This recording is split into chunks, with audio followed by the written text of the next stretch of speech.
Bom dia, alunos!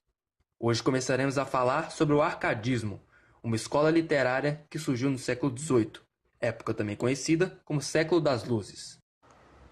O arcadismo, também conhecido como setecentismo ou neoclassicismo, surgiu no ano de 1700. Esse nome sugere que o movimento tratará de um novo olhar e um novo conceito com relação à realidade. Esse novo olhar chegou para acabar com a estética do barroco, que já estava demonstrando sinais de declínio. Em 1756, com a fundação da Arcádia Lusitana, esse movimento começou a aparecer. O nome arcadismo veio de uma região da Grécia Antiga chamada Arcádia, que era governada pelo deus Pan, onde habitavam pastores que se divertiam com a arte da poesia, que tinha características simples e espontâneas. Tal movimento literário surge durante o Iluminismo, movimento que defendia a razão como a melhor forma para atingir a liberdade, a autonomia e a emancipação. A independência dos Estados Unidos, a Revolução Francesa, que tinha como mote a liberdade, a igualdade e a fraternidade, e aqui no Brasil, a Inconfidência Mineira. Os poetas dessa escola literária escreviam sobre as belezas do campo, a tranquilidade proporcionada pela natureza e a contemplação da vida simples.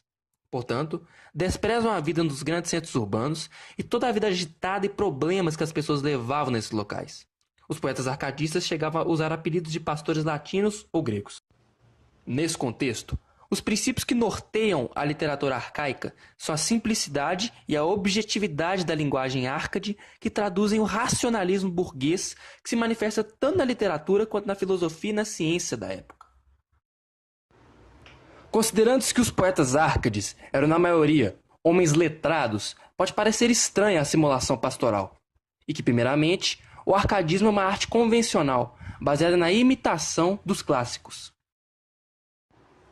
Imitando certos temas e personagens antigos, o poeta Arcade não só garante reconhecimento de qualidade de suas obras perante o público, como também despersonaliza o lirismo, ou seja, nunca é o próprio poeta quem exprime seus sentimentos diretamente, mas um pastor que trata temas genéricos e universais.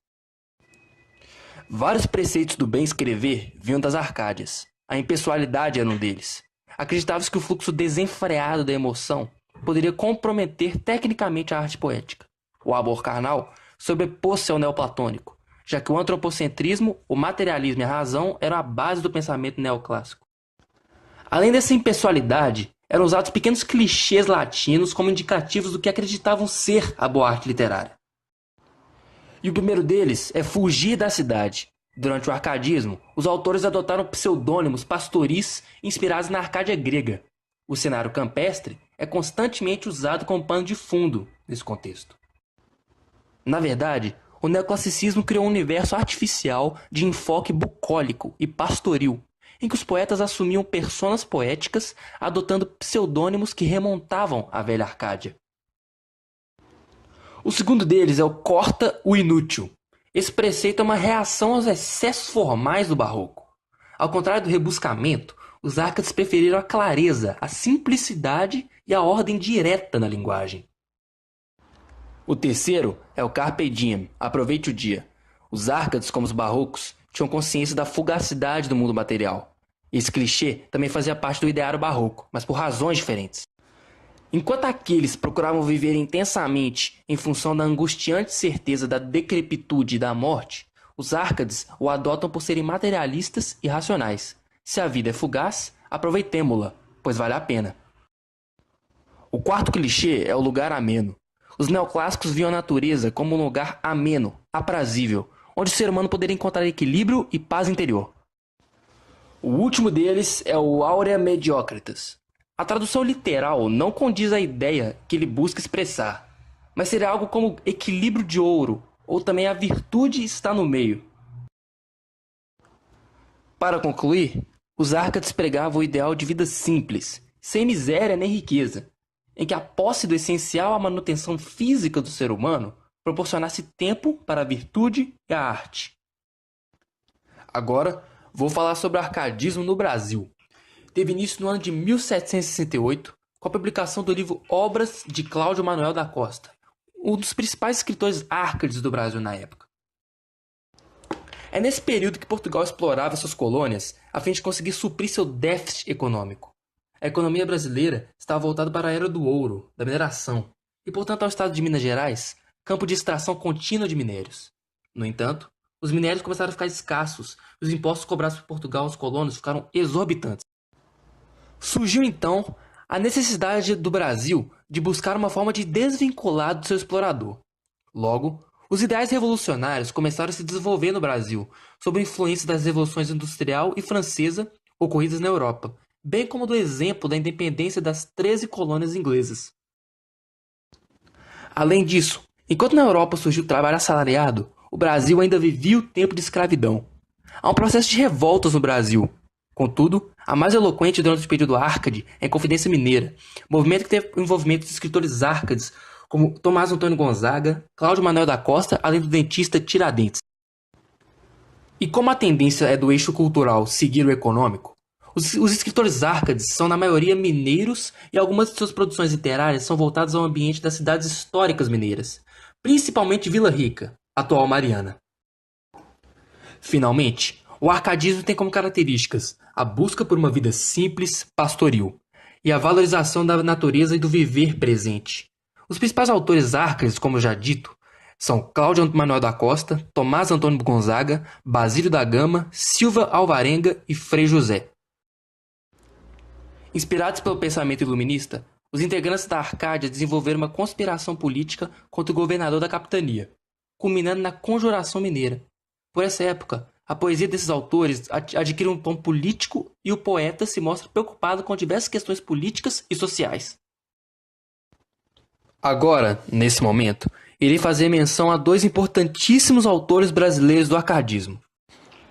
Cláudio Manuel da Costa é considerado o primeiro poeta de tal movimento, mesmo não sendo um poeta árcade típico.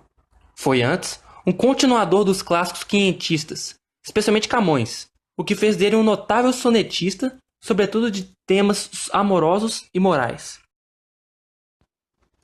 Outra influência marcante em seus poemas foi o gongorismo barroco, do qual herdou o gosto por trocadilhos e hipérbatos.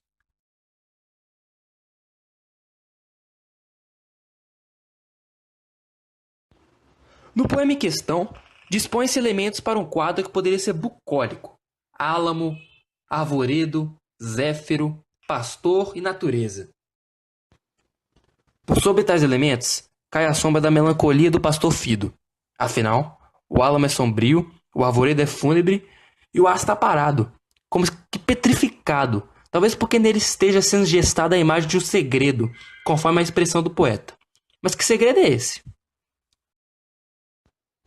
Para tentar responder essa pergunta, é necessário insistir na imagem do pastor melancólico. Em vez de tomar parte na confraternização com a natureza, na sociabilidade amena entre os pastores, ele aparece recuado e solitário. Sentado sobre o tosco de um penedo, chorava Fido a sua desventura. Então pode-se perceber que trata-se do paradigma da vida amena e natural, que comunga com a natureza e se opõe ao artificialismo da vida urbana. O campo é tratado como um lugar de harmonia e felicidade, e a visão simplificada dos homens e das relações sociais é presente. Tomás Antônio Gonzaga, que é o segundo autor árcade e o último que será dito por aqui, é o pastor Disseu em suas obras, pseudônimo criado pelo poeta para seu conjunto de liras famosas intitulado Marília de Disseu. Elas foram publicadas em 3 partes nos anos de 1792, 1799 e 1812. E nessa obra, Disseu é o pastor que cultiva o ideal da vida campestre, que vive entre ovelhas e aproveita o momento presente ao lado da amada Marília.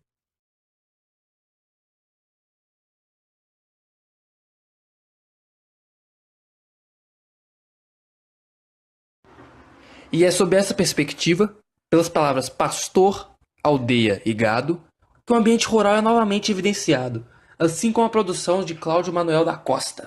Created using Powtoon.